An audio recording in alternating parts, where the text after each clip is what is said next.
So we've put in some frameworks that now span across multiple teams, where one of the questions you must ask is, okay, if this person works out, where are they going to be 2 years from now in this company?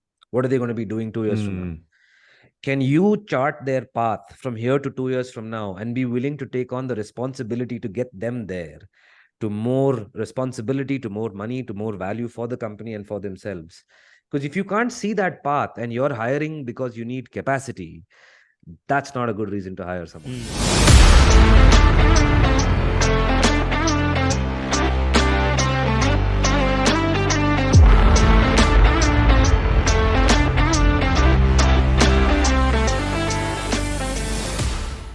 You should not care. That's the trick. Just show up casually, flip-flops, shorts, no mic. That's I'm here to grace the occasion, so here we go. Yeah. Dude, the guests don't have to care. Like Ajay and I, like, man, we're serious about starting a podcast. We should buy a mic. Yeah. And like, you don't want to hear hold your other mic here to your podcast. Dude, I'm all about gear, man. I'm all about the gear. If I start swimming, I'll buy all sorts of gear. If I start surfing, I'll buy gear. I don't actually do the thing. I just buy the stuff. Yeah. Anand and I did Stoke Kangri in 2017. A lot of trekking. What? We did this trek to like Stoke Kangri. It's like 20,000 feet. And then Anand like, we should buy some gear. He just made a list. Okay. And at that point, I was like, sure, I'll go to Decathlon. And it came up like 20K. And I was just like, man, what is this, Anand? You're making me spend so much on gear. I didn't make you spend. First of all, the list had hiking shoes. Okay. Obviously, you go on a 20,000 foot hike, you need good shoes, right? Ani goes and buys the top of the line shoe. And then he came and said, why did you make me spend money? I was like, dude, this is on you. This is totally on you. Okay. Yeah. Anyway, thanks for doing this. And I'm glad. By the way, we already started recording, so we'll like jump straight into it. And I think the reason why I wanted the two of you is obviously, Anand, you've been in the startup space forever. You started Voiro forever, literally, right? Wait, you started Voiro in 2015? 2014, right? And Rahul, I mean, it's funny to call you Rahul. I feel like I should call you like Samat, but I remember we met in 2016 through Anand. I don't know whether it was like for drinks and stuff, but you were, I think, at that point in time with Swiggy, or you were with like Inner Chef, and then now obviously like you've gotten in this pretty awesome role at EF. So I would love for you to talk about, you know, EF obviously in length as well. But the topic for this podcast was going to be more around like framework for startup hiring. And we want to kind of break it down into your, you know, how do you find your co-founders, to how do you kind of like get your founding team, and then finally like that expansion in some sense, right? How do you, and we get into like each of these bits, right? And obviously Ajay, you've been in the space, so like chime in wherever. Right. But yeah, and also like, I don't think we met before once.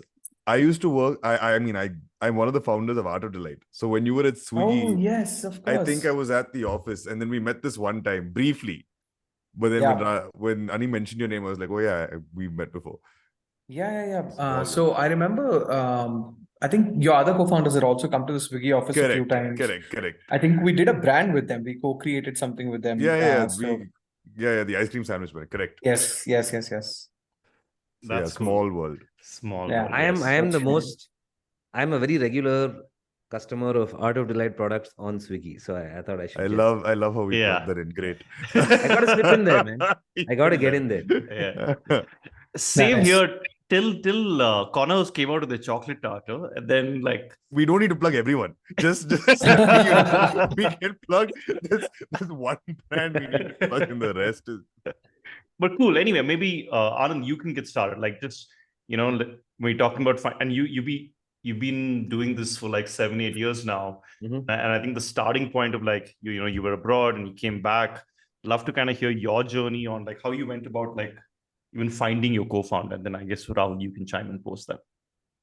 Yeah, absolutely. I also think all of you have been part of that journey in some form or fashion, so you'll have sort of witnessed it.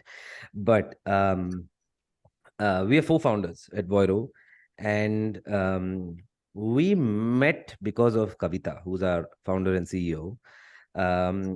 We met because we were neighbors. I had just moved back from the US, and She lived right next door, and she was on her way out of Google at the time. She had put down her papers, and she served like a 8-month notice period or something at Google. She really wanted Ouch. to transition properly. Yeah. I served a 6-month notice at Sabre, so we both were very particular about Committed not to the burning cause, bridges. yeah. Yeah. And through the course of that time, I think what really worked is we spent a good 3 months talking about the problem. And one of the primary reasons we jammed and gelled so well is because we were both very excited about the problem space. We both first-time entrepreneurs. She was, I think Google tends to convert people into being very entrepreneurial in nature. They have this famous 20% program that, you know, you get to spend time on a problem statement of your choice. And so through that time, I think she'd been exposed to the industry that today we work in quite a bit. But fundamentally, the reason we came together was the two reasons why we came together. One is we just spent 3 months talking about the problem. We'd meet often. She was my neighbor. She and her husband are very social people, as you all know. And so we both got equally excited about the problem with no clue what we were going to build. We didn't know if it was going to be a service or a product. We didn't know if it was going to be a SaaS solution. We didn't know what it was going to look like. We just got super excited about the problem and decided we should do something. And two is, I mean, Ani, you've known me my whole life, right? I've always been a nerdy student, very straight shooter. So Who runs marathons? But yeah. yeah, my dad at one point sat me down and he said, why aren't you adventurous? The whole world is starting companies. The whole world is tackling problems. Oh, that's what do you want to it's do? very different. Yeah, mine's the opposite. Yeah. But anyway. So my dad sat me down and said, if you found someone and we were both excited about a problem space, what's the worst that can happen? Are you going to be on the street? I'll help you out if you're on the street. Right? Nice.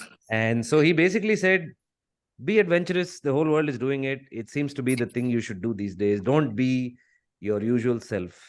We should do a podcast on framework on being a dad. Like yeah. But that year, we came together. We sort of got a pilot customer on board, shipped literally a spreadsheet version of our current product, and got it to a point where it kind of validated the problem. And then I met the two other founders, Anil and Jitin, because I called Anil for advice because my Excel sheet broke. It broke. Every time I'd open it, it had too many lines and too much going on in the background, and it would break. So I actually called him because I said, hey, can you help me fix my Excel sheet? You're like you're the only like tech guy I know who's in town. And when he met me to help me with my spreadsheet, he said, oh, by the way, I've quit my job. Beautiful. And I called Kavita. I was like, ooh, this is the guy we have to get. And then he said, I have another friend who's just back from the US, Jitin. And he was literally serendipity. I was Kavita's neighbor. I reached out to Anil to help me with my Excel sheet. And he said, I have a friend, Jitin, who's just back from the US, and maybe we could get together a good team. And Kavita was the one who said, hey, this is a team that has all the skills that we can bring together that complement each other. But the core thing among all four was we managed to get everybody excited about the problem. That was it. That was what were you looking for 4 people before you started, or did that just sort of, the dynamic just like came about? It was 2 of you and then one brought the other. We did not. We had. I wish I could tell you that we had a plan and we knew that this is what we know. We did not know what we were looking for. It was just serendipity and 4 people who were equally excited about the problem. And then we decided that this seems to be a good idea. Nice. So it was just, I mean, there's this concept called retrospective rationalization, right? Where you look back and rationalize whatever happened. Right. I can, but the reality is it was 4 of us, all 4 people at the right stage of their life, willing to give this a shot. And all 4 who were willing to come together under whatever financial circumstances we could, right? Everyone was just like, yeah, this works. The equity works. Whatever we can pay ourselves work. I want all that out of the way because I'm just very excited about the problem. So it was just... So the learning is, maybe it's only one data point, is like start knocking like doors, like literally go meet your neighbors to find your co-founders, right? And then ask people to like solve your problems and get advice, right? But I guess it's more like you don't know where they'll come from, no? Like, it's the most random things. And I feel most things I started as well, or have been a part of, have been like totally random. Yeah. Oh, Rahul, what happened with, you started Inner Chef in 2013 or 2012? 14. 14. That was 14. Yeah, 14. How did that come about? Yeah, so, much like Anand's journey, I had moved back from the States as well. And, I was trying to figure out what I wanted to do next and didn't really know anybody in India. So it spent almost 7-8 years before that in the States. So didn't know anybody in India. Figured like the best way I could probably create a network here is, go to a place where there's the opportunity to build that network is maximized. And one such opportunity that came along was for me to go to this startup accelerator called GSF back then. This is in 2014. I'd been through an accelerator in Europe already, so I kind of knew what to expect in an accelerator, and I was also pretty convinced that I wanted to build. And so the accelerator was a great place to actually meet people, people who were also sort of like activated to the career choice, like what Anand is saying, which is, people who were ready to build right away, people who were at that life stage where they could take a certain risk, or even just work with uncertainty, because there's so much uncertainty when you start out, right? And so that's where the Inner Chef was born out of there, in the sense that we were also like a 4-5 person founding team that got created, that met at the accelerator, and that basically built the business while we were at the accelerator. There is definitely a lot of power in people coming from different backgrounds, but like who are all at the same life stage of sorts, where they're willing to explore the unknown, where they're basically ready to plunge in and like take that risk, right? And so for us, it was this accelerator that brought all of us together, basically. Interesting. And I met Rahul around the time he was starting Inner Chef, and I remember I was very overwhelmed, because I'm like, man, this guy knows so much about entrepreneurship, like the kind of questions he was asking. He was on a different wavelength back then already. And I think he'd had the experience of 2 accelerators under his belt. Like when I say we were first time entrepreneurs and green behind the ears, we were supremely green, didn't know anything. Right? I'll tell you an embarrassing story. There was a conference I attended at the time. It was called Unplugged. It was by this Ashish Sinha. Yeah. Right. And I went. And, I'd worked for big companies my whole life, had no clue. I just said, well, if I'm going to start a company, I should start attending these startup conferences. And I went. And this guy got on stage and he said, how many of you are bootstrapped? Okay. And a bunch of people raised their hand. I didn't know what bootstrap meant. I had no clue. I had no clue, right? So we were so great. And I actually learned a lot, like catching up with Rahul at the time, because he'd been exposed to so many different teams and so many different companies through the accelerator. And then he was on this journey himself. So nice. That was really helpful to us. Especially given that you were so green behind the ear and like inexperienced, knowing what you know now, would you have gone about that whole founding process? I know it worked out really well with your co-founders, but is there something outside of the relationship piece that you would have done differently in terms of, I don't know, like formalizing agreements, so like figuring out roles and all that kind of stuff? Yeah, obviously, always. I mean, there's plenty of mistakes that we make. To this day, we make mistakes. Right. The one benefit we've always had is, and the broader point about knocking doors, right, Ajay, is between me and Kavita, we've actually, we're surrounded by a very good network. And so, in fact, Ani and Rahul met at a Voiro party. I still remember it was a Voiro Christmas party. But the reason we had that party, we've had it since the day we started the company, is there is nothing that beats the benefit of a good network for me. And so when we started the company, a lot that we didn't know, we just got help from our network. Everything from agreements to structuring to figuring out business models. We've had a lot of people around us who have been willing to give us time. And so the reason we had the first ever Voiro party was because we decided that we would annually just have a party for all our well-wishers and people who helped us along the way. And the reason Ani was at that party, the reason Rahul was at that party, the reason Sujit, Arjun Lal, there's a lot of people who were at that parties because they were always willing to help us out. And we used to bring them together, and that's how they met and that's how they networked. And to your point, I'm sure there's many things we would do differently, but we've always had the benefit of a good sounding board. Right. It helped that we were the kind of people who were very shameless about the things we didn't know. So we just go up to people and say, how do we do this? How do we do that? I just told you I didn't know what bootstrap meant. The level of shame is very low. I think that's how it should be. Exactly. Yeah, that's exactly how it should be. And as first-time entrepreneurs, there's so much you learn, right? Like there's so much. I think it's the sort of job or the sort of career which pretty much trial by fire. You can't really prepare for this. You can't really you could think that, hey, I'm going to do ABCD and I'm going to be ready for this, but you're never going to be ready for it. It's the sort of thing that you just jump in and you figure along the way. And that's like entrepreneurship overall, right? Not just the co-founder bit. But I think, just building on what Anand said, right? Like the learning for me all along was always that you need to maximize your odds of finding the right co-founder for you. Start with broadening your access, right? Like there's going to be a bunch of people who you'll probably want to build with, sometimes it might work out, sometimes it might not. But how do you put yourself in a place where you're maximizing your access, which is the opportunity to meet many other people who are also, at the same life stage as you, which is they're committed that they're going to do this. Not so much like, hey, I have a job and I'm going to do this on the weekend on the side, because it's very hard to there's already so much uncertainty when you're building, like to couple that up with doing it part-time, let's say after hours or on a weekend, just drastically reduces your odds of just the kind of insights you're going to gain from building the business, right? So what Anand's saying, which is like that party basically is an opportunity to broaden your access to meet other people who are like-minded. Right. And so to me, the learning, or like what I'd do differently if I were to go back, is to just maximize the chances of meeting other like-minded people who, who are at the same life stage as you, or who share the same value system as you and are also. How do we do? I mean, I want to interject more, because how do we do that?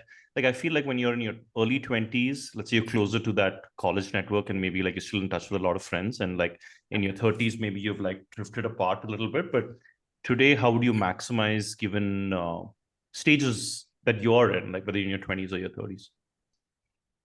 Ani, I don't know if you remember, but Rahul and Ajay, Ani and I, over the course of our life, have given each other the most random challenges, which actually have no objective. I remember when I was in my mid-20s, Ani and I were having this conversation once where he said, we should get more comfortable talking to strangers. And we had this month where Ani said, hey, Anand, this month I want you to talk to like 10 strangers. Okay. And that's actually a very, very underrated skill, to be able to approach someone you don't know and strike up a conversation. It's useful in your professional life. It's useful in your personal life as well. But I think looking back, one of the things that, stupid challenges like that got me doing, what it got going for me is this letting go of the fear of just walking up to someone and saying, hi, I'm so-and-so, this is what I do. To this day, it's a skill that helps me out when I attend, for example, conferences, right? The ability it's actually quite unnerving, right? You go, you look at someone's badge and you say, oh, I'm so-and-so, who are you? What do you do?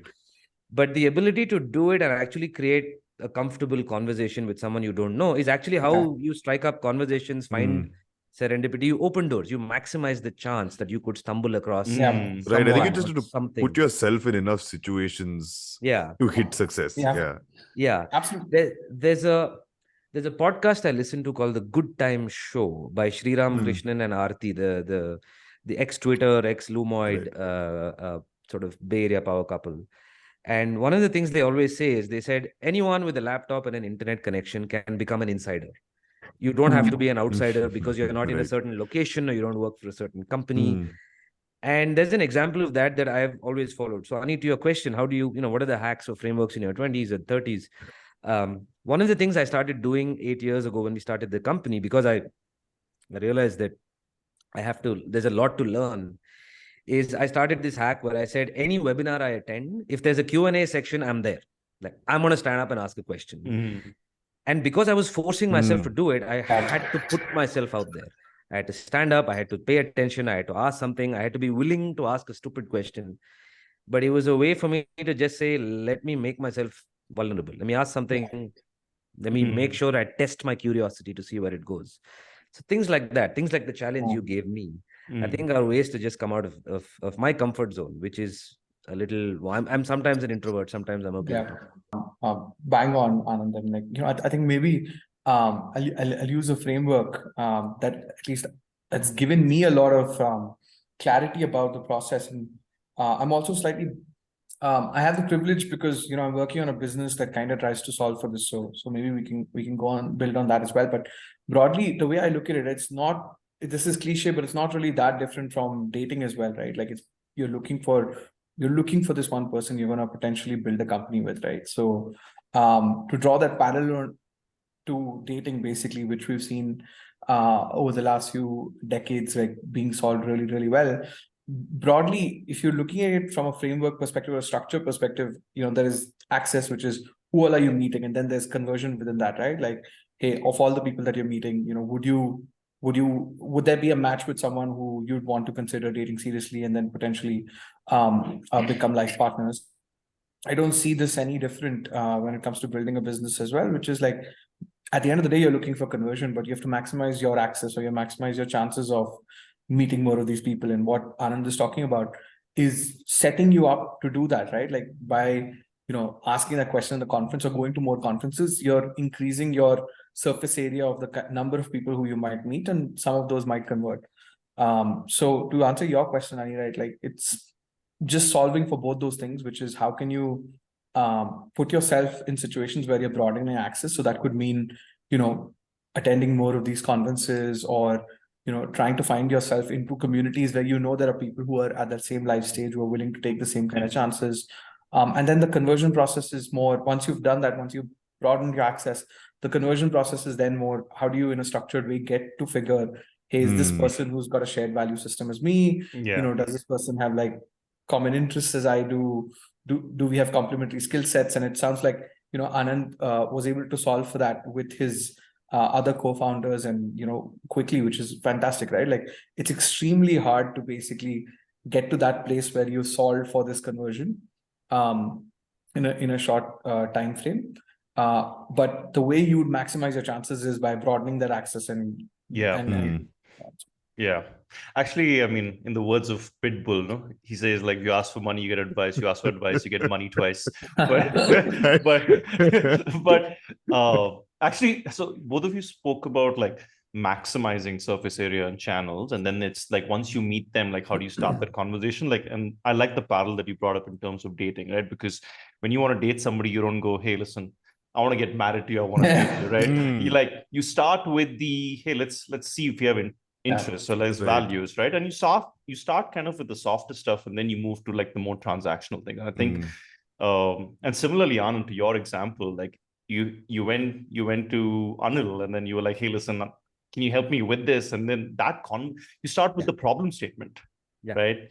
And then if that trickles into like, this person coming on board, fantastic. I've heard so many examples of like advisors coming on as like as part of the leadership team. And not necessarily co-founders, but then they're like, hey, come in, like, let's say, head of sales, like 3 years later, 4 years later. So I think that broadening and the conversations you have, I think that's key, for sure. Yeah. Date before you get married of sorts, basically. Right? Yeah. Yeah. Ajay, how did you meet Ayaz? So, I mean, we were friends all along. So this was actually literally very similar to Anand's story. It was literally, I came back from the US. I was kind of trying to figure out what to do. And then I was not planning to start anything for like 3-4 months. So this one day I was like, he was mentioning something about work. And I was like, dude, I've worked in supply chain. I can look at your Excel sheets. I can organize your systems a little bit. I'm free. I'm interested. It's food. Let me just come take a look at it. And that kind of went from me doing a couple of days a week just because I had nothing else to do, to like finally figuring out that, oh, this is something that can actually work. It's like Anand said, right? There's the interest, and then there's a perfect mesh of skill sets where there's nothing really overlapping, but it's more complementing. And then it just worked out. Right. Yeah, it makes so much sense, man. Passion project, labor of love, like whatever you want to call it. But if you're able to just focus on what's in front of you, enjoy it, love it, there's a lot that will come out of that. Right. I doubt any of the unicorn founders said, hey, I really want to start a unicorn. I doubt. Yeah. So true. Right. So true. Yeah. So let's talk about the next stage, right? Let's say, Anand, obviously you had your founding team.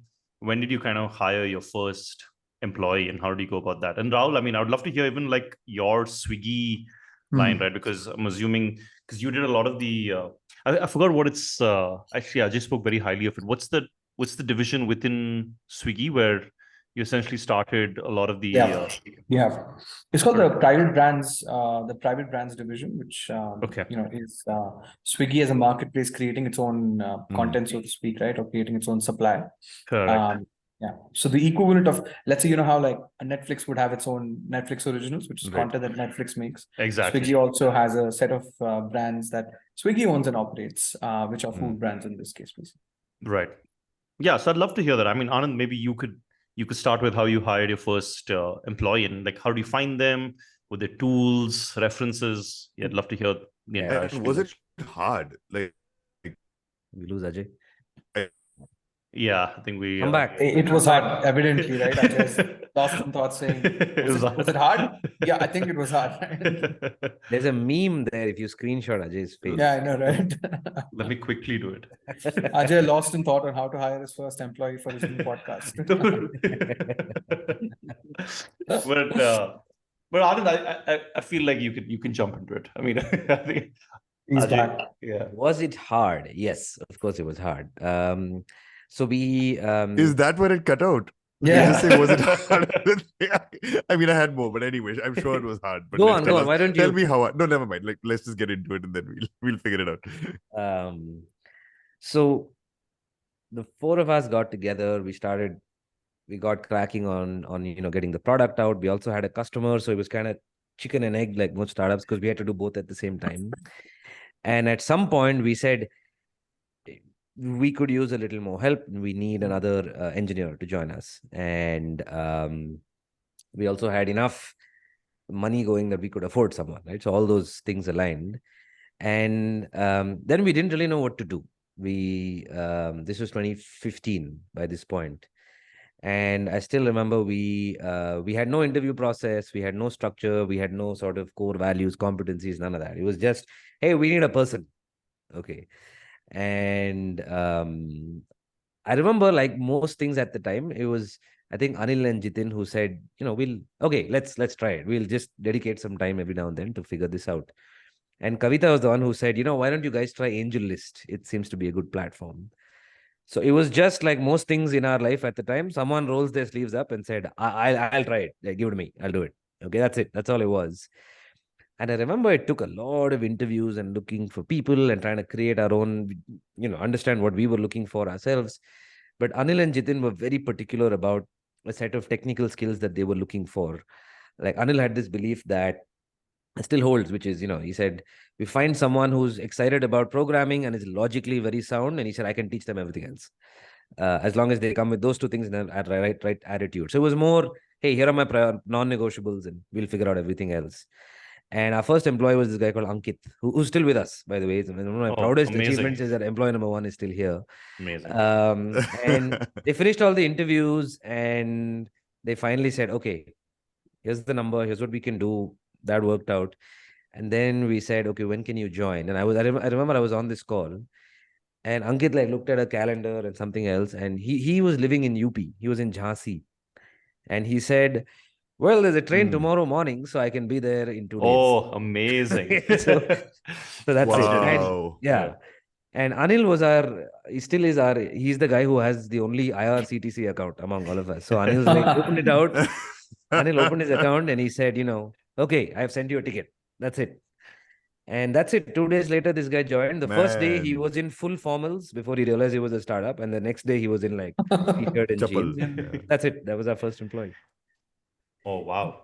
Yeah. Nice. That's amazing. Yeah. And Rahul, I mean, also I'd like to hear more about EF as well. I mean, Entrepreneur First essentially is a place where you find co-founders, right? So how have they gone? I mean, you've seen so many case studies of people finding their first employee. So if you can add a little light there, as well as obviously through Inner Chef. And yeah, absolutely. I think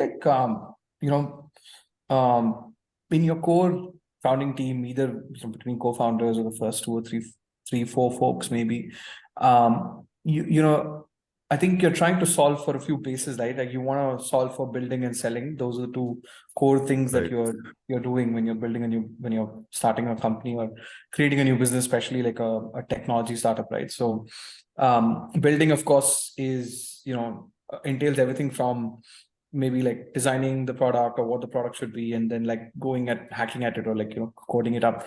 And then the selling function is, how do you take it to market and how do you distribute that product and get to consumers. I think if you solve for those 2 things in your first 2 co-founders or your first 2 or 3 folks, then your first set of engineers to, much like what Anand was saying, was they could be really good generalists, they could be really good problem solvers, because the company itself is going through so much change. Like, you don't know in your first year where you're going to land. You probably start at something and then it pivots to something completely different, because the reality of taking something to market and then taking the feedback from the market and then bringing it to what we call product market fit. There's just so much change that you kind of want nimble generalists early on, right? If you solve for this building and selling in your co-founding team. So even at Entrepreneur First, what we learned over the years is that, if you've got the builder and if you've got somebody who is very good at taking their product to market, or you got two folks who can cover those bases, then your first set of employees can be really generalists. And this is what we do, as a core in our business, which is Entrepreneur First, is a place for you to find a great co-founder, right? That's like probably our most unique proposition, because what we're doing is we're bringing together, like, let's say 50 truly exceptional folks with these different skill sets, right? Like, there are some builders in there are some commercial minded sellers in there, or like there are folks who can take products to market, can identify problems, and there are folks who can hack through problems really well. So that luck surface area that I was talking about, or like the opportunity to expand or broaden your access when you're in a room full of 50 people who are all in the same life stage, because they're all committed to building now. They've quit their jobs, they've quit whatever else they're doing. They're doing this full time. And of course, EF does this extremely, like, what EF does as a business is make sure that everybody who's coming in is exceptional, right? Like, the bar is really, really high. So you can be sure that anybody that you pair up with in there is of a certain caliber. And so, in my opinion, like, right up front, what you want to do is you want to solve for these two core things, which is being able to build and being able to sell. And then, like, staff yourself with generalists in the first few hires who can then supplement these two or three core founding members with the building and selling activity. Looking back, I mean, I think for both of you as well, from your personal experience, like, do you feel like, Anand, maybe you skewed more towards hiring engineers, and correct me if I'm wrong, but do you feel like it might have helped to hire more on the marketing and sales side, or more on the selling side was the building side? Like, I mean, I get there is a need, but how have you gone about it in terms of just getting your first 10? I would say not from a hiring standpoint. If I have to look back, I think we got that mix right. But the cliche always holds that if you talk to a second-time founder, they'll say, I wish we focused on marketing more a little earlier. I wish we focused on better documentation, mythical documentation that nobody ever does. I do believe that you can spend a lot of time trying to get your product to be better and better and better. But the earlier you start figuring out things like positioning, things like your elevator pitch, things like understanding your market, focusing on what you do externally. It's very easy to crank out the greatest feature and spend 6 months like iterating and getting that perfect. Early in our life, maybe that first year or two, we wouldn't have been in a position to afford a marketer full time. So that's anyway out the door. But between us, we had the skills to at least start focusing on it. So while I don't think we got the hiring mix wrong, given the nature of our work, and this really depends on the nature of the product. Yeah. A B2B SaaS product with enterprise customers, which was kind of the parameters we were working with, you're going to have to invest a lot of time on the product. It's very different when you're D2C, for example. It's very different when you're a social media product, for example. It really depends on the nature of your company and product. But I do think the one thing I would maybe change is start focusing on marketing and positioning a lot earlier. We spent a lot of our early years so proud of the product and the features that we built, and really confused as to why other people didn't get it. You were like, oh yeah, maybe they're stupid, maybe they don't understand it. But the minute you start focusing that you have to position the product better, you have to figure out how to get the market to validate it and accept it. I think we would have probably focused on that a little earlier, but the mix was still okay. Yeah, he's so right. He's so right, because we see this a lot. Like, I've been very fortunate to be working with a bunch of businesses. So typically, most founders will go after first cracking the product, cracking the functionality, and that's the right place to start. You absolutely need to start there, because you want to make sure that your product is a lot better than, competition or than alternate ways of solving for that. And I think that's hygiene, that's table stakes, and you kind of have to do that. But in my opinion, like that takes you only so far, in the sense that if you want to be, owning your category, or if you want to really be a leader in your space, that leverage of just capturing more and more is going to come from a place of solving not just for the functionality, but also for the why. Like, why are people coming to you, basically, right? Which boils down to what Anand is saying. Like, customers don't decide rationally, right? Like, most of your decision making is emotional. So as founders, we think very rationally, we think very functionally, saying, oh, my product is A better than B, but the why is never really functional. For a lot of times, that decision is very emotional. So there comes a time when you have to flip. Yeah. Also, what's happening lately is there's just so much competition with any product that you launch, right? Like, I can tell you in marketing tech, if you want to launch something, there'll be like 20 products just waiting, and the differentiators, are like our designs maybe like slightly better. So like your distribution has to become like strong, right? Like, all the brands that are really succeeding today have their distribution in place, and then it's like, hey, I already have a captive audience. I'm going to upsell on this next product, which is ancillary. But I think Rahul positioned it perfectly, right? Yes, having a good product is important. It's hygiene, but it's table stakes. At some point, I think we realized that positioning and traction trumps everything. Trumps everything. That's the only thing that'll get you through. Product is something that everyone assumes you will get right. I mean, there is no option to not get it right anyway. By the way, is your approach different if you're bootstrap versus if you are funded, in terms of like finding your first-time employees? I'm sure Rahul has seen examples on both sides of the fence. I'll tell you our one data point, which is we spent 4 years bootstrap before we raised our first round of capital.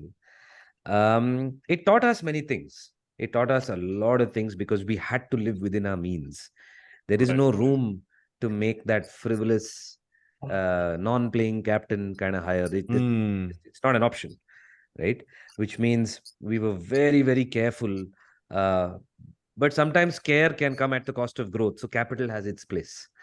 But we had that journey where we had to be ultra careful about every single move we made because there was just no option, right? When we got to the other side, when we became a venture-backed company, we had investors who were breathing down our neck on things that we were not really beating ourselves about before. And so it taught us a different set of skills.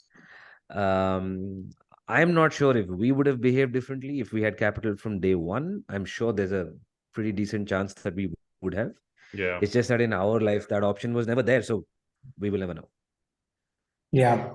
Yeah, I think he's right. And also, like, the biggest difference between like venture-backed businesses and bootstrap businesses is just the pace at which you go about things, the speed at which you're even expected to solve for certain things, right? So I think the problem is the same. You probably solve it for the same objectives.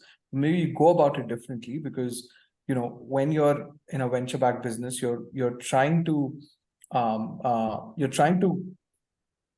take this great product that you hopefully already have some product market fit on, and you're trying to like very quickly blitz it to capture as much market share as possible. So the expectation on hiring, the expectation of bringing your team in is at a very different pace versus if you're a bootstrap business, you're possibly not going after trying to get that validation in the same amount of time. So maybe you can solve for it differently. And given a bootstrap business would likely have like lesser capital or cash in bank, you're also going to want to do it in a different way, which is solve for each of those. So the quantum of number of people you're hiring, at what pace you're hiring, probably changes, but the objectives are the same, which is you're still trying to get the product to market and get it to customers. Yeah, and if you had to break it down into channels a little bit, like what do you think would that split would be like? Or is it 30% referral? Is it like, hey, I have these job platforms, just like maybe 50% of my first 10 hires? Like, what would that split according to you be?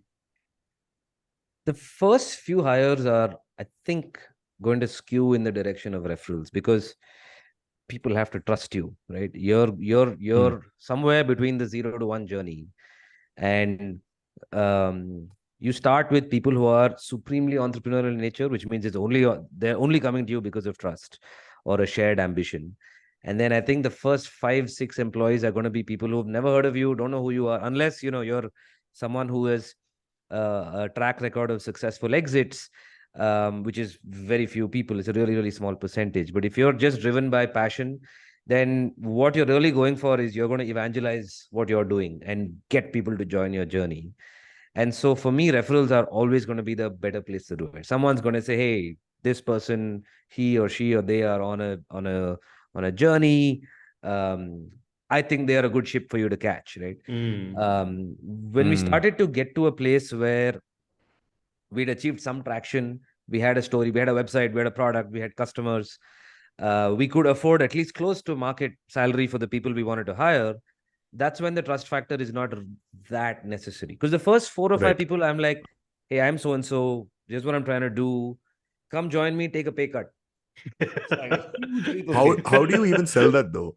Yeah. Like, are you selling them on the company's vision? Are you selling them, I don't know, on your vision?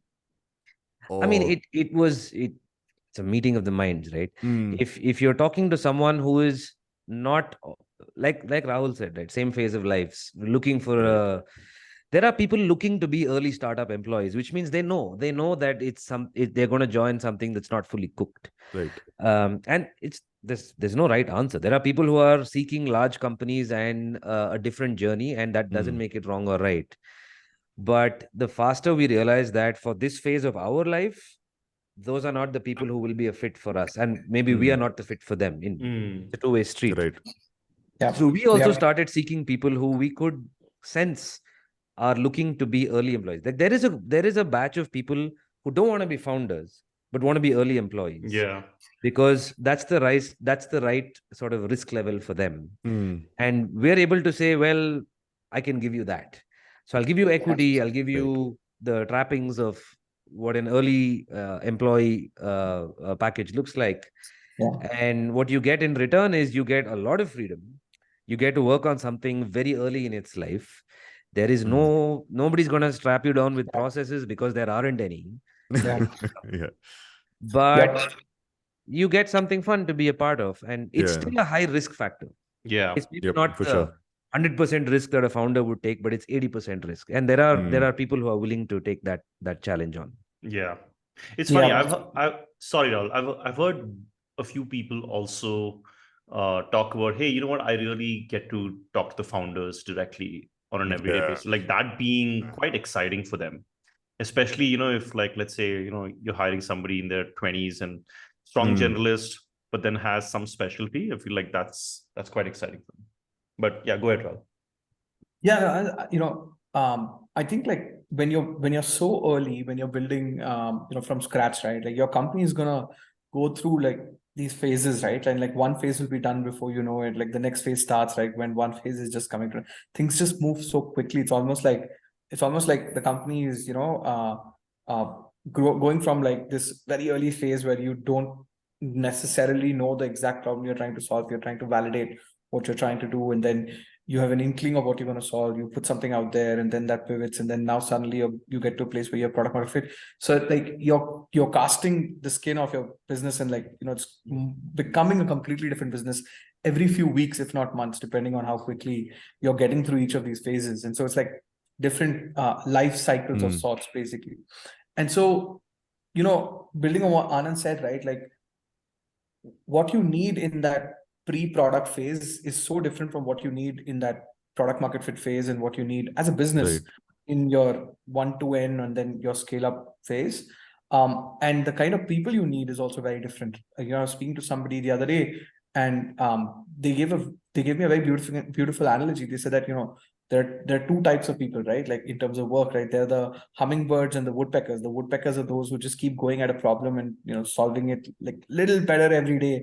And the hummingbird is the other extreme, right? Like the extremely creative early stage person who's not necessarily just solving for efficiency, but like is probably stronger when it comes to making something from nothing, basically, right? Like the blank canvas of sorts. And so to answer your question, right, I think like I feel like in the very early stages, what I found is there's like there is the power law totally plays out when it comes to early stage building. And like most of the productivity comes from like a very few set of people who are Yeah. just extreme, like who are completely in a different place, probably very aligned with how the founders are. So how do you vet for that? How do you vet for that with strangers? So your first 10 hires are probably going to be people who you sort of know through some referral or through some strong, let's say like somebody pointing you towards, hey, this is another person just like you, absolutely crazy, completely irrational, has this deep passion for something, will go at it like, and will literally drive through walls to, chase what they're passionate about. Now that's a very different person who you want in the first 10 hires. Right. Your 20th, 30th, 50th hire, you probably want someone who's organized, disciplined, process, system, Loves process. True. Yeah. Is there an intangible you wish you could have, or a tangible you could have assessed? Like when we say generalist, right? I mean, Naval Ravikant has this like high integrity, high intelligence, right? Like, and I guess maybe the willingness to learn. But like, I mean, there's some things you don't realize till end of month one.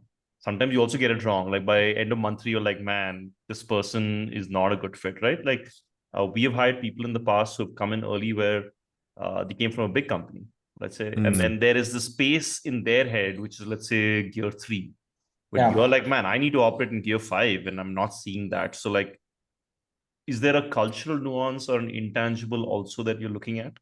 Or if you could assess, I guess.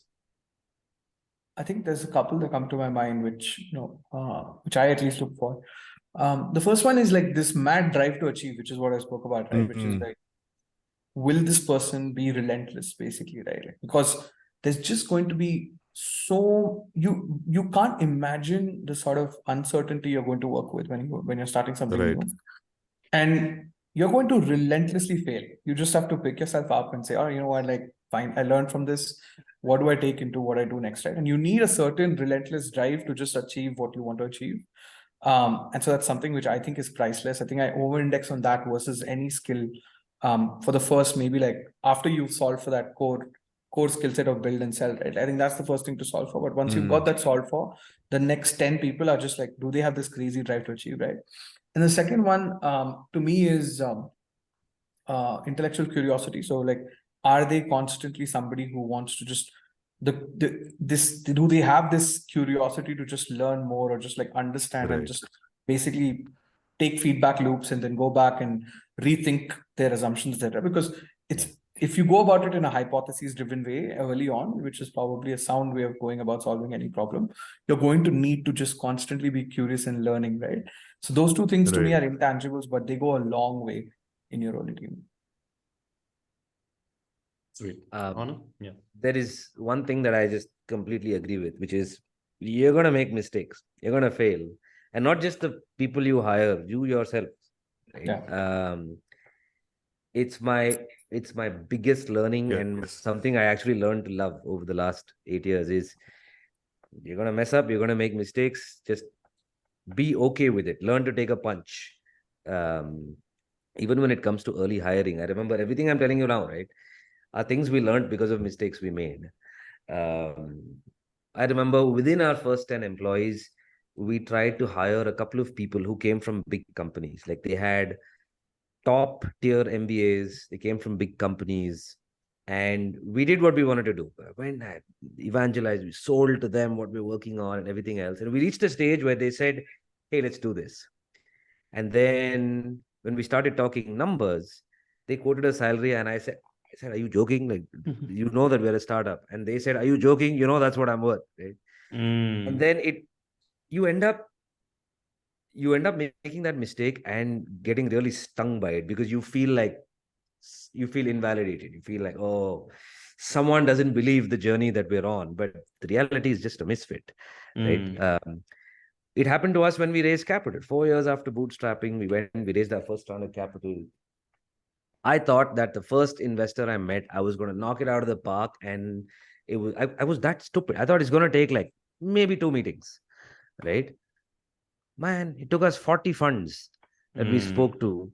And even the fund that we finally raised capital from, it took 6 months of meeting after meeting after meeting. And I remember right before that process, I met Rahul. Like I said, a lot of what I learned is from my network. I met Rahul and I was like, Rahul, we decided we want to raise some capital and here's how I'm going about it. And he sat me down and he said, why should someone give you money? Like, what's in it for them? Mm. And that was the first time I thought about it from their perspective and said, what's in it for Right. them? And he said, dude, nobody cares about your product or your company or your customers. If you want to raise capital, you have to show them how you're going to grow their money. That's it. You are an asset class. You are nothing else. Mm. Right. And for me, I was just a way of thinking that I was 4 years in, I was so like, it was all about us and our company and our product and our culture. And Rahul's like, I'm sorry, man, nobody cares about any of that stuff. You want capital, you have to show them how you're going to grow their money. You are an asset class for them. You need to be better than them putting that same money in the stock market. You need to be better than them putting that money.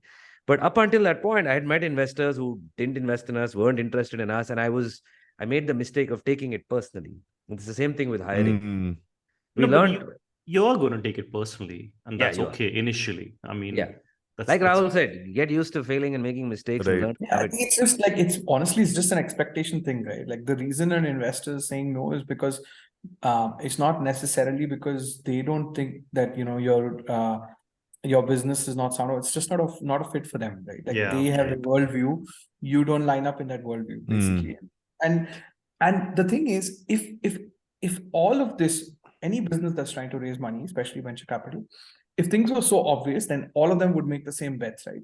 The point is there is so much So much uncertainty. ambiguity. Yeah. There's so much ambiguity that everybody's got their own view of what they think the world's going to be in all different sectors, and they're just trying to see who matches up to their worldview. So to Anand's point, right? You have to meet 50 people because there's a good chance that of those 50, maybe 10 will really want to talk to you, 5 will do follow-up conversations, and 2 will want to make an offer, right? So that's only because there's just so many different worldviews. You have to talk to 50 worldviews to see where you're lining up. Yeah. It's no reflection on you, it's just a reflection on what each one speculates to be, right? Yeah. And also to add a little bit to what you're saying, the worldview is not 10x, it's 100x, right? Like you have to fit in the 100x mold most probably, especially if you're raising money from like a VC, right? Angels may be slightly different. So you could show all these projections, and even if 10x, like, because I mean, obviously there's a long tail when it comes to like the VC play where like 2 startups have to give you that 1000x return for like the entire fund, right? So yeah, but it's hard to not take it personally, at least initially. Absolutely. Yeah, it's you're so right. It's like the 30th time someone's going to say no, you're basically like you're literally, and that happens. So in a couple of months, you got 30 rejections. Like it's only human to take that personally, but I think like founders need to rationalize. They need to just set that expectation that, hey, you know what, if this investor saying no, it's just that we see the world in a very different way, and it's perfectly fine. There are startups who were rejected 2 years ago doing generative AI, which everybody wants in on right now, because everybody now connects the dots. 2 years back, not everybody. But like AI as a technology has been around for decades, right? Like more than like 10, 15 years when it started taking off at least. So it's just different worldviews. That's it. I have mad respect for solo founders. Because what you're saying, taking it personally, make mistakes, it actually resets, never goes away. Like I tell you about mistakes. I made mistakes this morning. Right? It doesn't go away. But having founders who can pick you up, make you say, like what Rahul just described is a very rational way of looking at it. But when it happens, you're going to be the most. There is no rationality, dude. You want to but you're like, having why don't they like me? But the only people who pick each other up are other founders, because you're able to say, you're not in the room, you're not so emotional about it. You're like, hey, you know what? You have to look at it differently. Come, I'll get you a drink. Let's move on. Let's talk about something else. I mean, it's all. I don't know how I don't know how solo founders do it. I have so much respect for that. It's so hard. I don't know how you just like don't take more days off as a solo founder. Like, where is that drive coming from? It's hard emotionally. It's already such a hard thing to do because you're probably giving up on so much opportunity cost, and you're seeing other people who are like your peer group of sorts going on to do good things in a stable job, let's say, like doing well in life, etc. It's already hard to start with by design. Right. Then you're operating with so much ambiguity, right? Like there's just so much uncertainty. Then there's the emotional roller coaster, and this is just like this is just the surface, right? The fact that you kind of have to have that build and sell in one person. If you're a solo founder, you need to be able to think about how you're going to build, how you're going to by design, it's going to, the odds of success with so much complexity layering on one on top of the other, then you throw in 30 rejections from a VC. I think you're just setting yourself up for a very, very difficult time if you're going to go by that. I mean, with MasterLab, it was a solo journey. Like, Right. And I remember, I mean, we started in 2019.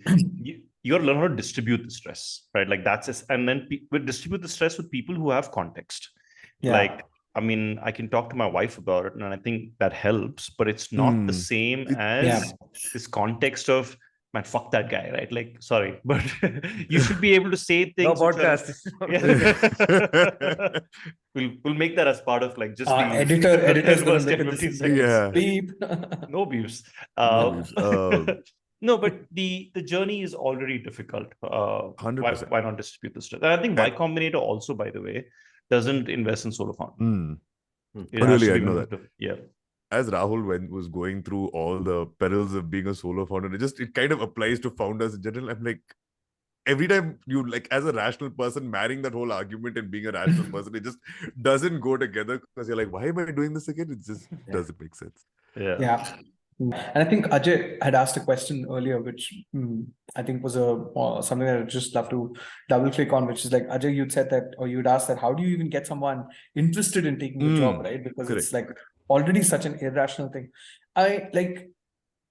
If someone's, firstly, let's assume that this person is, same life stage as you, wants to go at something with a lot of uncertainty, likes the chaos, etc. An early employee is making a trade-off coming to you, which is, they're probably, if they're really smart and hopefully you're going after exceptionally talented people, their optionality is also high, right? Like they could get another job, right? Right. So why would someone want to do this? The only, at least what I've personally felt and learned, is the only rational argument to do this is if you can offer an accelerated learning curve of sorts, basically, or you can offer them something that other job can't, right? And this other job could be a stable job at a large tech company, or like an established business which doesn't have as much risk, basically, because the business is established. The business is growing, in a very steady 20-30% a year tops, maybe even lesser way, and like people have a very comfortable job. The machinery is clocking, right? So if you can design, let's say, like 3 or 4x the kind of learning you would have over there in the same time frame. Like, hey, you come here for 1 year, you learn what you would over 3 years in this other job, or 4 years in the other job. You need to design for this. You need to design for this from how can I put this person in, with on the right projects, with the right problems, so they get that accelerated learning. And it should not just be like personal, like, apart from professional development, you have the opportunity for personal development. Hopefully what Anand was talking about, if everybody does the business well, there should be a financial outcome, which is 3-4x of what you would if you did this other job. And then suddenly, like 4 years here is equal to 15 to 20 years, in another organization, right? And so you want people who understand that, hey, this is not a flash in the pan. If I can come here and spend 4-5 years, and if I get what I would 20 years in a stable job, now suddenly you've got like an exceptional person who's doing it for a salary cut as well, because they're making a short-term salary trade-off for a long-term, professional development trade-off, where 5 years later they would get jobs they wouldn't by just going to them. Right. So actually, just to continue on that on that topic, like what else can companies do to stand out, right? Like you're already competing on salary. Like I feel like on a scale of 1 to 10, you're not showing a sexy co-working space or like a solid space to work at. Maybe salaries are slightly diminished, but if you had to make a pitch to founders, what would you tell them? Like, hey, these are the things, if you laid out, like the probability of you hiring someone good tremendously goes up. I'm trying to think back to maybe between employee 1 and 20, what we would try and put out there as a story, right? So first of all, it is a story, right? People buy into stories. Even when we sell our product today, we are mostly selling a story, and that's a topic for another day. But what we realized at one point is we said, okay, what can we offer to anyone who's going to come here and join us? It's actually 4 or 5 components, right? There's money, so salary and stock. There's an interesting problem to work on. There is an interesting team to work with. There is an environment where you will get control or some sort of freedom to come here and put your stamp on a product, right? And it's and then of course there are accoutrements of the nice office, it's a house, it's a, you get to sit on a beanbag or whatever you can offer, right? Some of this will not be in your control. It'll be dependent on where the company is.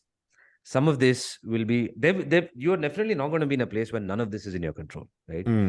So what we realized is these are the 4 or 5 things that we can put on the table as the story that we offer. There is a group of people for whom 2-3 of this will be enough because that is what they are seeking. Okay. Sure, you're trying to pitch to someone who is on a McKinsey partner track. Yeah, none of this is going to work, right? They're on a track, and the grass is always greener on the other side, by the way. We think their life is great, they think our life is great. So it's always going to work that way, right? I still meet people who say, oh, you're a founder, man. You have so much freedom in life. Like, what are you talking about? What freedom, no freedom. yeah. No freedom. You're your own boss, Anand. Yeah, you're my own boss. But And the point worst is, boss. yeah. The point is, there are 4 or 5 parameters that we can offer. And it came down to making sure that we seek people for whom the 3 or 4 things that we can offer well are basically what they are seeking. There are people who are like, you know what, right now I'm at a stage in my life where I'll take equity over money, or I will take a pay cut because I really want to just work on something interesting, and I want to build. I want to spend the next 2 years forgetting about everything else, and I feel like building something. And if you don't give them control, if you bring that person in and you micromanage them and try and put your stamp, they will hate it.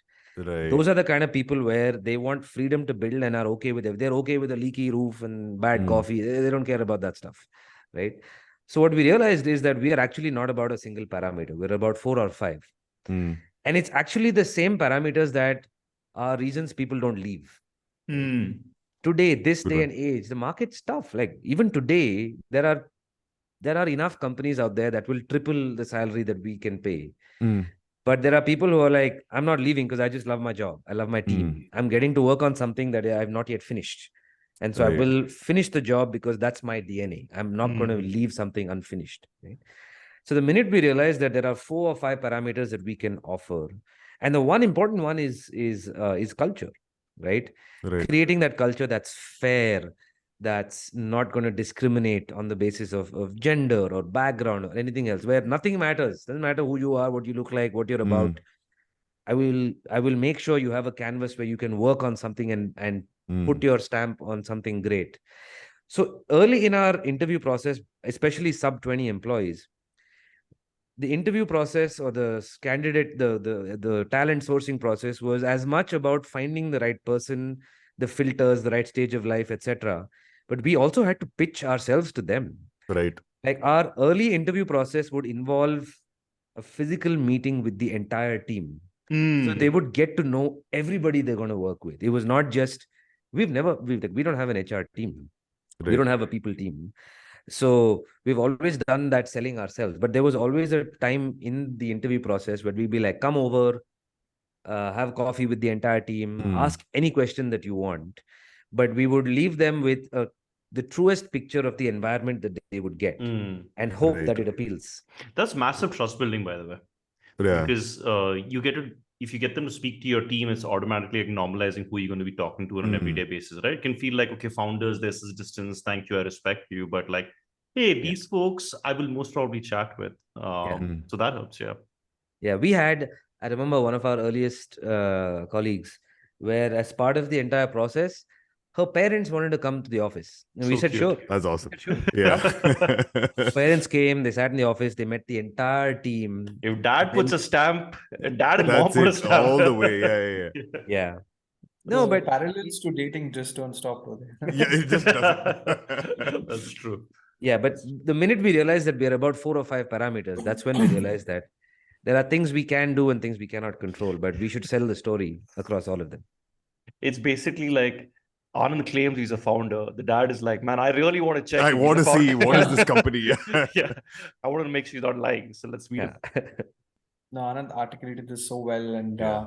testament to the amazing team he's built at Voiro. It's, at the end of the day, we all do work for multiple reasons, right? Like financial is one aspect of it, but there's so many other things that go into where we spend most of our waking time, right? So, what I guess like what employers need to think about is, what can we do for people to believe that this is your tribe, this is where you're going to meet like-minded folks who you're going to enjoy spending that time with, right? And this includes like the problem you're working on, the kind of people you work with. And I think the advantage an early stage company has is that it's not, if you're not a 10,000 person organization, you're not working with the kind of complexity of a 10,000 person organization, right? Right. Like you have a lot of complexity when you're a large business. You've got to like, and you hopefully when you scale you will get there, but like when you start off, you can be more nimble, you can do things that a large organization can't, and that's how you differentiate, because you're trying to differentiate from the other opportunity this exceptional person has, which is possibly with that large tech company or large business. So I think Anand articulated it extremely well. Actually, let's get to the next phase if you're open to it. So you've done this early founding team. Let's say that next stage is, opening up to like the first 100 employees, right? Like, how would you go about that? And I'm curious to also hear channels. I mean, like, I don't like the word channels, but sure, like, how are you finding them to avenues? Are you changing your pitch a little bit to like the criteria itself? Like you talked about, like at the founder level, it's more like the drive to achieve, or the first 10, it's more those intangibles get really important, right? But how would you look at the next stage of hiring? I think, again, I will caveat by saying Rahul can probably speak to different types of companies, but for a company like ours, where we are at the end of the day engineering heavy, we started to ensure that we're in the right forums. There are some hiring partners that have worked out really, really well for us.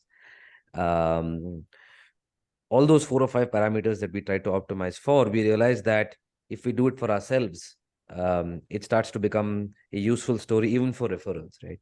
We've had existing employees who've referred, and we're not above 100 people, so I don't know what that zone is like.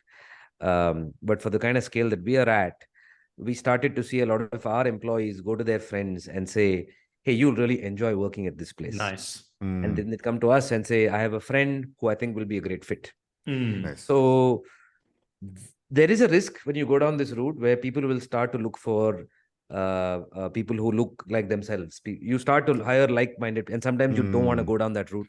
You want different people, you want different DNA. So we had to make sure that the mix is not skewing in a certain direction. But there are a bunch of practices we put in place to ensure that those 4 or 5 parameters are always there. That we're always focusing on, we never let go of culture. We never let go of a fair and equal workspace, a safe workspace, for example. I'm a big believer in copying practices that I see other people following. And so what I've started to do over the last several years is ask people, like, what do you do? How do you retain? And founders are very... Yeah. No, I've never come across a founder who says, no, it's a secret. I will not tell you what I did. Right? Go to hell. Yeah. So founders are always willing to say, here's what I did. Here's my framework. Here's what I did and work. Here's what I did and didn't work. Nice. And so I've always tried to learn more from other founders as well as other employees, even if someone doesn't join us. I'll say, why didn't you join us? We were willing to sort of take you on. And again, reaching out to these founders has been through your own network, or has also been cold sometimes? Both. Network, cold. I will shoot LinkedIn message. I love LinkedIn. I know a lot of people dunk on LinkedIn very easily, but I love it. There's a lot that I've learned. There's people I've met on LinkedIn that I'd have probably never met. But it's a learning journey. I think Rahul put it very, very well, right? The intellectual curiosity is a non-negotiable at any level, at any stage. And stuff that I would have never thought about. I remember there was a product guy we actually brought on board. And when he was at his previous company, I met him and I said, hey, can I ask you a question? I said, why are you at this company? Like, what is it that's keeping you there? And he said, the money isn't so great. The company is fine. But he said, I love the product ethos. And I was like, dude, you got to tell me more. Like, what does that You mean? use the right keyword for you, didn't you? Yeah. I said, what does that mean? And he went into it. And he was actually very deep. He said, the parameters that are used to make decisions that drive the product forward completely align with how I think. And it's not hypocritical. He said they will not waver from that. If we get user feedback that points in a certain direction and is different from the direction we're taking, the entire machinery is willing to switch. He said, Nice. I will always look for product companies that share this ethos. It made me go back. I went, sat with my team and I said, do we have this kind of an ethos? Is that the way we think? But it turned out to be a parameter that guy used to stick with the team. Not the money, not the ping pong table, but that's what he used to stick with the team. So what I've realized is, as long as we are willing to learn and change, and we're far from right. There's a lot that we still have to learn. People still join us, people still leave us. But as long as we're willing to say, let me learn, let me be curious about why someone's still here, why someone hasn't left, why someone left within 6 months. We have data points for all of these.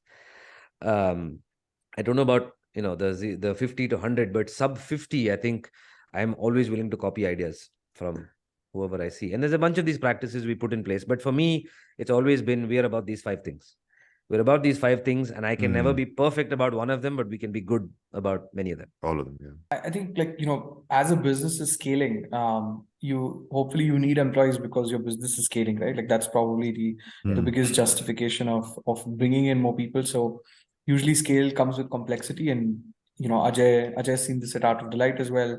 The different types of businesses have different complexity. Like in a food business like Ajay's or what I was doing at Swiggy as well, the operational complexity of just putting more food out is a very different beast than, let's say, like the business Anand is building, where you're scaling with technology. And so that actually scales. There is, of course, operational complexity in the way that scales also, but it's completely different strategy of how to manage that scale and like what kind of people you need, right?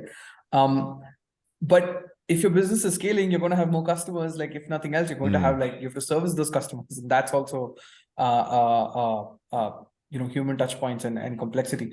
So I think you are a very different organization when you're at 100 people than you were when you're at like 5 people, 10 people, maybe even 30 people. And so when you're at this stage, you're hopefully like you're hopefully in a place where you're servicing many customers. You're basically able to replicate the value you're created across, more of the chain or across, more of your category. And so that basically leads to needing more systems in place, more process in place, more structure in place, right? And you need like that woodpecker kind of person than the hummingbird, because you need someone who's able to take something that inherently is creating value and optimize it, right? Like every day, make it a little better, make the machinery a little better. And so, of course, the channels change, the kind of people you look for change, skills, capabilities change. And to Anand's point, right, like hopefully by now you've got your own culture defined. You kind of know like what are non-negotiables in your company. Right. So what Anand was saying was earlier is, like these are the things that will make somebody really enjoy working here, which is this is how we behave. This is our culture. If someone fits to that, right, like then the odds of them enjoying this job, assuming they have the skills, increase. So hopefully by then you've got a system of just figuring out what you value as an organization, what are the kind of behaviors you want in your employees, and you start vetting for that when you're interviewing them. And at least I have felt that early on when your team is young, you kind of want to go more referrals. You kind of want to find those like-minded individuals who are irrational, just like the founders are.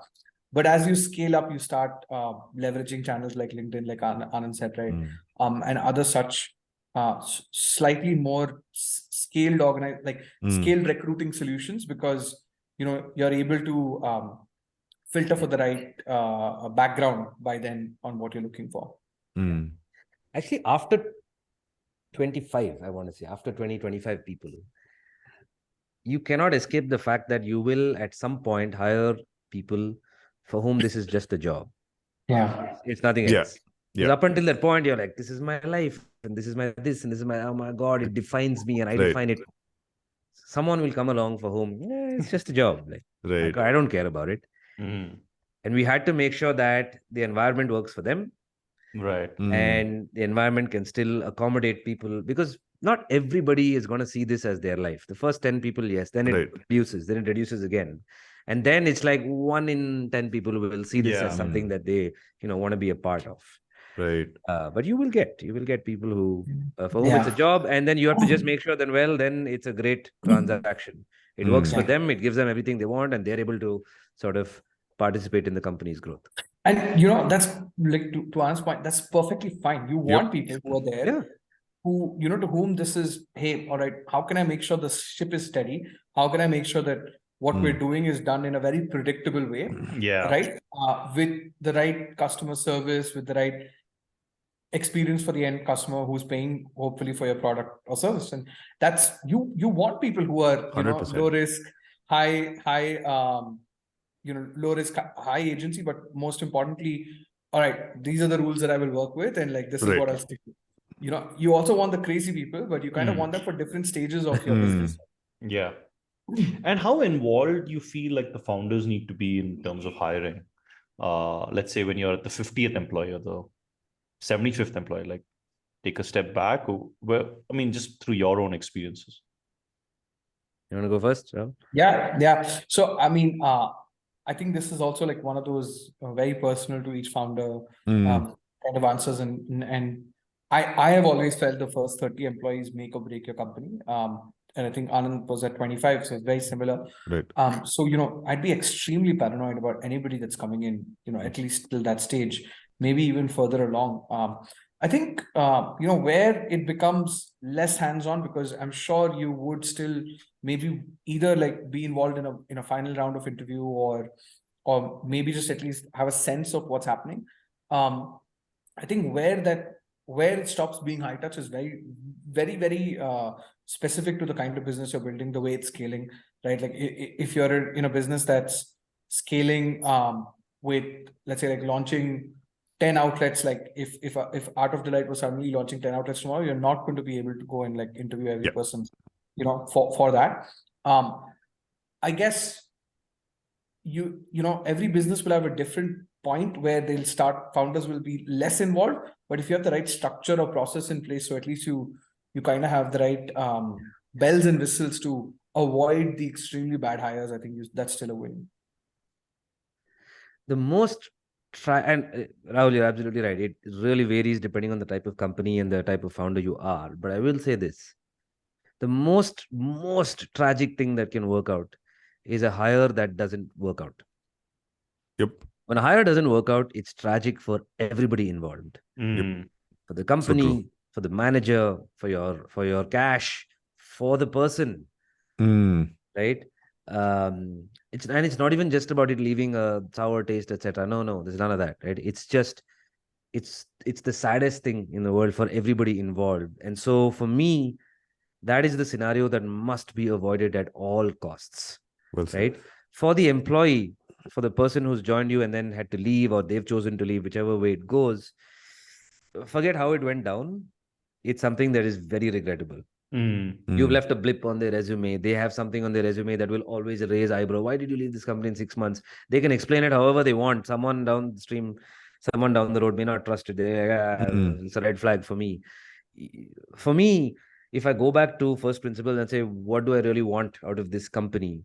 Among the top 3 things is this thing where I'm just, whoever crosses our path has to have a valuable experience. Whether it's an employee, whether it's a shareholder, whether it's a customer, whether it's someone who visits my website, I don't care.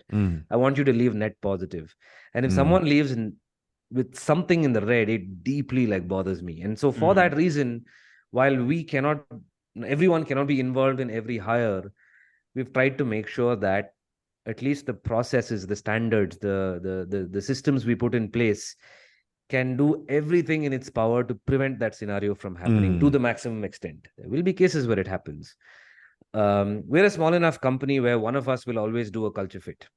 We still do it. To this day, we do it. But we had hit a point at one point in time, we had hit a time where different teams had inconsistent hiring processes. There was one team that was very organized, and there was one team where a fun, good conversation would be enough. And it really depended on whether you're having a good day, which is really bad. It's really bad. Like I'm guilty of that myself. Right. But the minute we had one or two examples of people who left where it was not value adding for me, for them or for us, our fault, their fault, whoever it is, right? um like, I still remember meeting Jimmy when one of these scenarios went down, and we both said, "Remember this feeling." Because when the person left, when the person finished their last day and then they handed the laptop and they left, both of us just went into a room and put our heads down, and we were like, "Remember this feeling. We have to never ever let it happen again." And if for us, we're at a scale, like, I'm sure at an Art of Delight, it's hard. You open 20 locations, you Ajay, you Yeah. can't be there everywhere. But we have the parameters in place where we can. We can do a culture round every single time. So we've put in some frameworks that now span across multiple teams, where one of the questions you must ask is, okay, if this person works out, where are they going to be 2 years from now in this company? What are they going to be doing 2 years from now? Can you chart their path from here to 2 years from now and be willing to take on the responsibility to get them there, to more responsibility, to more money, to more value for the company and for themselves? Because if you can't see that path and you're hiring because you need capacity, that's not a good reason to hire someone. It's actually a very good point you That's a bring up. great point. Yeah, I've never heard anyone put it like that before. Yeah, because a lot of people, when you hire, you have to also assume, man, I'm going to be responsible for this person for the next 2 years. Or like, it's like, hey, like maybe you're seeing this culture. We're not like, when you need to scale, we'll hire quickly. And like, hey, when it's not working out, like, maybe we need to like cut the organization's workforce, right? And that feeling is horrible for everybody. And it amplifies not just the individual, but like, and with small teams, right? If you're talking about 50, 100 people, if you cut off even like 10 people, if everyone starts feeling, okay, is my job safe? Right. So you got to also think about the 2 year play, right? Like, if I hire this person, they'll most probably be with me. Yeah. And they should have a positive experience. So well said, dude. So I actually had a fun section, but if there's anything else the two of you or the three of you want to add before jumping into that, we could maybe visit that and then get to this. I was actually going to follow up with Anand on his earlier point, as in, because you were talking about if one of you do a culture fit interview, how do you assess culture? Because obviously, there's some vague definition of your company's culture, and you could put it into words, but still there is an interpretation layer to it as well, and how each founder interprets that culture. So how do you figure out how this person's going to fit into culture? Or does it just feel? Two things. And this may not work in the case of freshers, right? So I'll leave. This is in the case of someone who's worked somewhere before.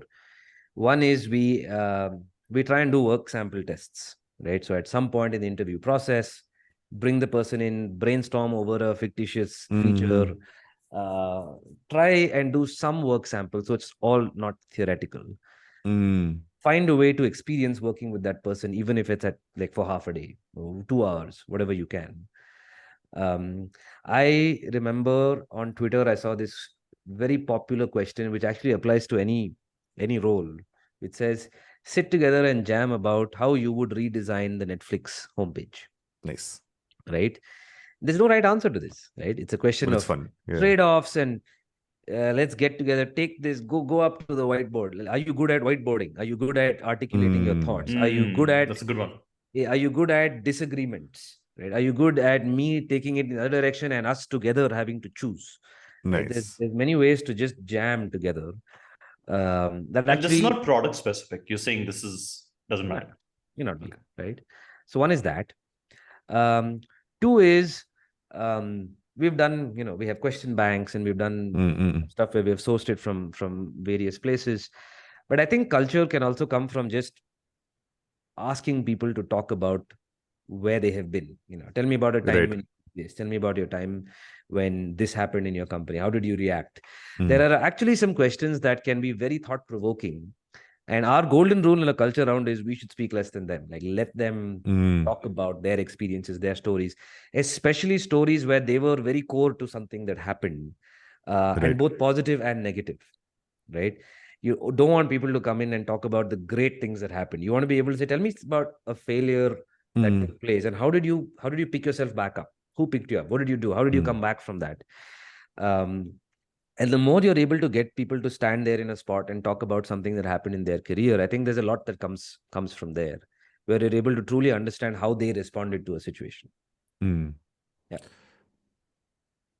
there was this I had this client once when I was in consulting, and her interview question was, what is your favorite kind of holiday? And anyone who said cruise was automatically ruled out immediately, because she was like, this means they have no entrepreneurial spirit whatsoever. They want everything done for them. I'm not hiring them. It was like the biggest red flag. Like, they could get everything else right, and if they said cruise on this question, out. There's some bias there, I think. 100% bias. Yeah. That's funny. So I put some questions together. It's a Friday evening, and there were two parts to this. One is I'm going to read out some job titles, okay? And I mean, I don't know, Ajay, are you already in this? Like, you already know what? No, I have no idea. I mean, I know the question. I read the paper, but I don't know any of the answers. Or anything like that. Okay, great. So maybe the two of you could both give it a shot simultaneously. We don't have to go like one and then the next, but we'll read out some job titles. You need to guess what the role is. Okay. So the first one is, let's do digital overlord. Digital overlord. This is a lot of it's actually for US based, but yeah. It's like an IT guy. Close. You could actually. You want to ask some clarifying questions? I think we could do that also. You bring 20 questions to figure out what a digital overlord. Maybe one. You say IT guy. I don't know. Samat, what do you think it is?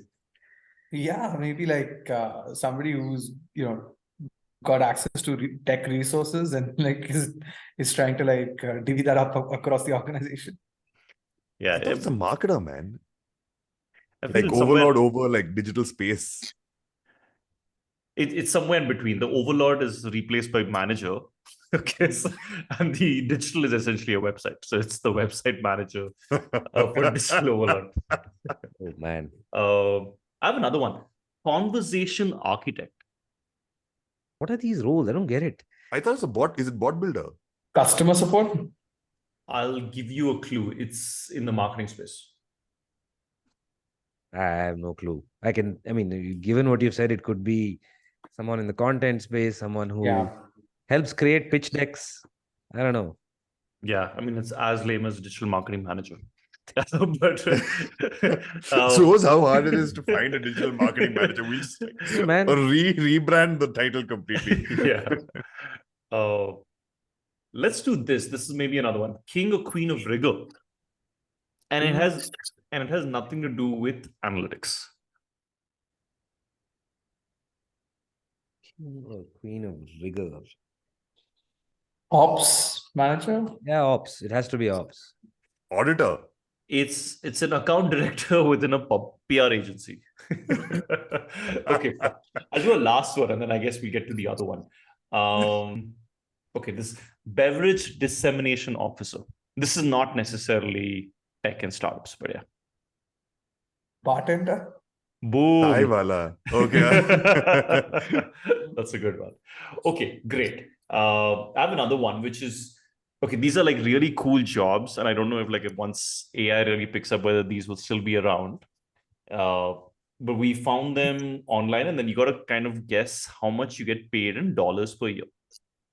Okay. Where are these jobs? What location? They're most probably in the US. Okay, so I'll read out the job. Okay. And then you kind of decide how much these guys get paid. Okay. Okay. The first one is a saturation diver. Okay. So saturation diver live for 28 days in a pressurized chamber underwater, where they inspect and install structures, weld and burn structures in the ocean, conduct tests, and do maintenance on underwater structures. A Who lot. was closest? Like Shell, Schlumberger, one of those British Petroleum. Correct. So this is like a 28-day project, basically, a one-off thing. They probably do multiple one-off things, because how many of these guys are there? So I'm assuming they just like get called on projects. Yeah, but these are that's an important point, Ajay, because how many times are they doing? How many are they doing? And it's a very critical job, because the value that comes out of that rig getting set up. Because I know that Shell, these are all companies that pay exceptionally well, but very high. Yeah, anything in the water, oil rig. So we can assume that dangerous also. It's dangerous. So we can assume that it's going to be high paying to begin with. Yeah. And it's not a one-off one project. It's an annual thing, basically.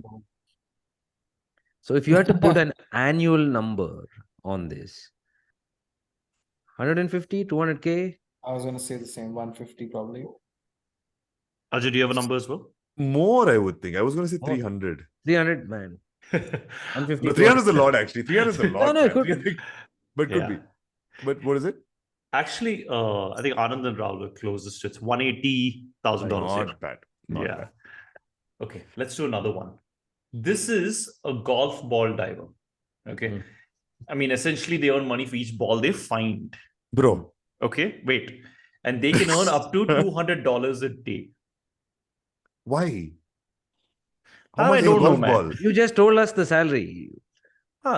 But it's not like they're doing it every day, maybe. Yeah, they're not finding that many balls every. But how much is a golf ball? Dude, no. No.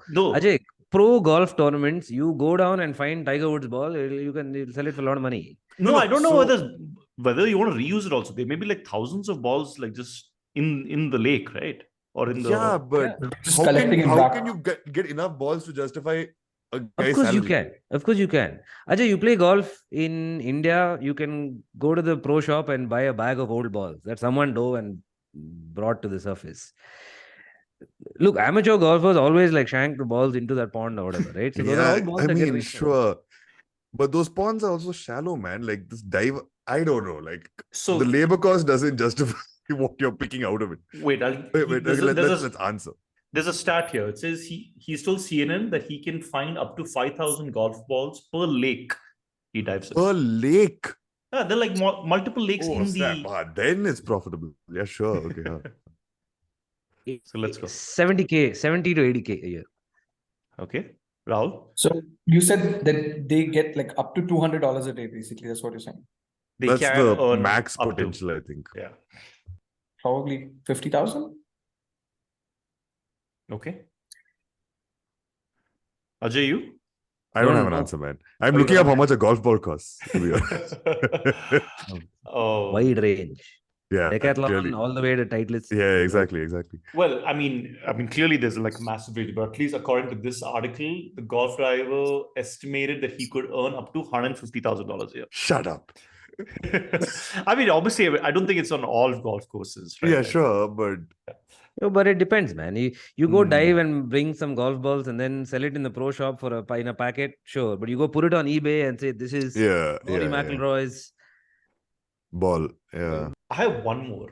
Yeah, let's do one more because I mean we've We'll gone call on it. for quite a while also. Yeah. Professional cuddler. So, this is picked up, right? Quite a bit. Yeah. Like in the US and across. This is 100% a variable thing, yeah. Like this has to be like on demand, right? Like how is on demand, based on quality, based on availability, demand, supply, all these things come into account. $80,000 a year. 180. 80. More. 250. Oh, $250,000, man. I'll start I think professionally cuddling. 120, 130. All right, I'll cut it down. $200,000. Yeah. Honey's been cuddling for free. It's between $65,000 to $75,000. Nice. Man, on point, Anand. Anand really getting his Anand mind must have right. tried. I'll tell you why. In I college. remember during one of these random chats that I was having with Ani many years ago, like I told you, he told me about the existence of this. And we I also heard about this for money on you. and clearly this is one of his jams. But I remember we went and looked it up and we found out that they were charging $60 an hour. Yeah. So I just did the math and said 50% efficiency, 60 into 20 into 50 weeks. Nice. But $60 an hour was my benchmark. I remember. They used to work in the airline industry, right? Now I know. But a lot of them do back to back, huh? Like 4 to 5, 5 to 6, 6 to 7, man. Must be exhausted cuddling. I thought you meant back to back, meaning like spooning. Sweet. This is great, guys. Thank you. Guys, this was super. Yeah. We went past time by a long shot, but thank you so much. By like 12 minutes. Okay. Oh, that's all. Been a lot of that was fun. more. Yeah. Dude, I had fun, man. I haven't spoken to Samat and I are long overdue for a drink. We should make that happen. Boys' night. Boys night. Going bowling. Yeah. Anand's Yeah. been too craving bowling for a while, but I yeah. have. I want to Me too, though. Like, I haven't gone bowling in years. Like, I Bowling don't and think- beer. Let's do it. 100%. But thank you, Ani and Ajay. I think this is fun. You guys make it so conversational that it Yeah. doesn't feel like time is going by. So thank you. Good. I'm Thanks glad. to all of you. Like,